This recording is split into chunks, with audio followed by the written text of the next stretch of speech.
Direction maintenant un tout autre décor. Les îles Ki en Indonésie, c'est le carnet de voyage du 20h, des eaux turquoises, un fond marin exceptionnel. Cette perle de l'Asie est aujourd'hui particulièrement préservée, mais le gouvernement souhaite y attirer les touristes pour désengorger Bali qui suffoque. Alors les habitants font appel à une coutume ancestrale pour protéger leurs côtes. Vous allez voir, dépaysement garanti avec Angélique Forget et Antoine Védéier.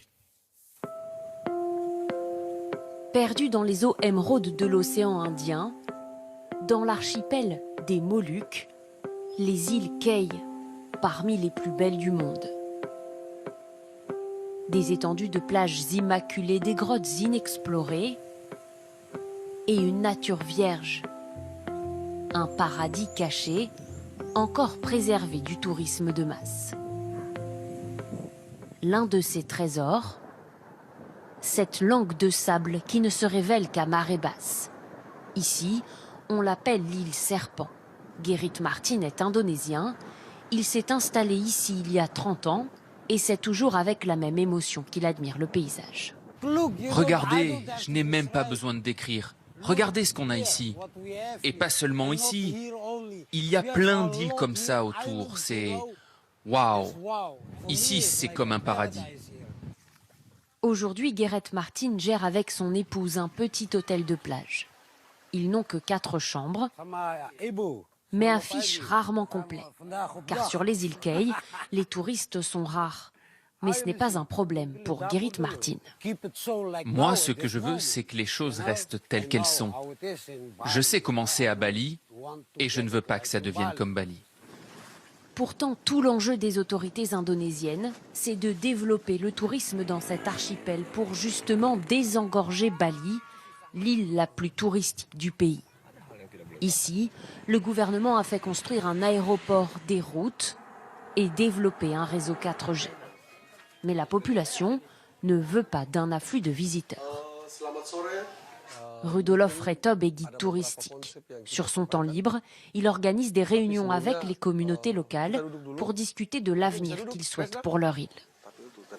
Les villageois me disent souvent qu'ils veulent plus de touristes. Ils savent qu'ils leur apporteront plus de travail, mais ils ne veulent pas voir de grosses constructions sortir de terre. Pour eux, les gros hôtels et les complexes immobiliers, c'est non. Pour protéger leurs côtes de la bétonisation, les habitants des îles Kei s'appuient sur une coutume locale, vieille de plusieurs siècles. Sur certains terrains, ils peuvent décider d'imposer la sassi. Sur toute cette zone-là, nous avons imposé la sassi.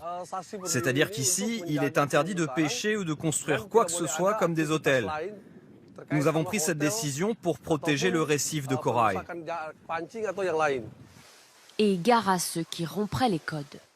Les personnes qui ne respectent pas la sassi peuvent se voir imposer une lourde amende et peuvent être poursuivies par les mauvais esprits. Pour l'instant, cette coutume a tenu à l'écart les gros investisseurs.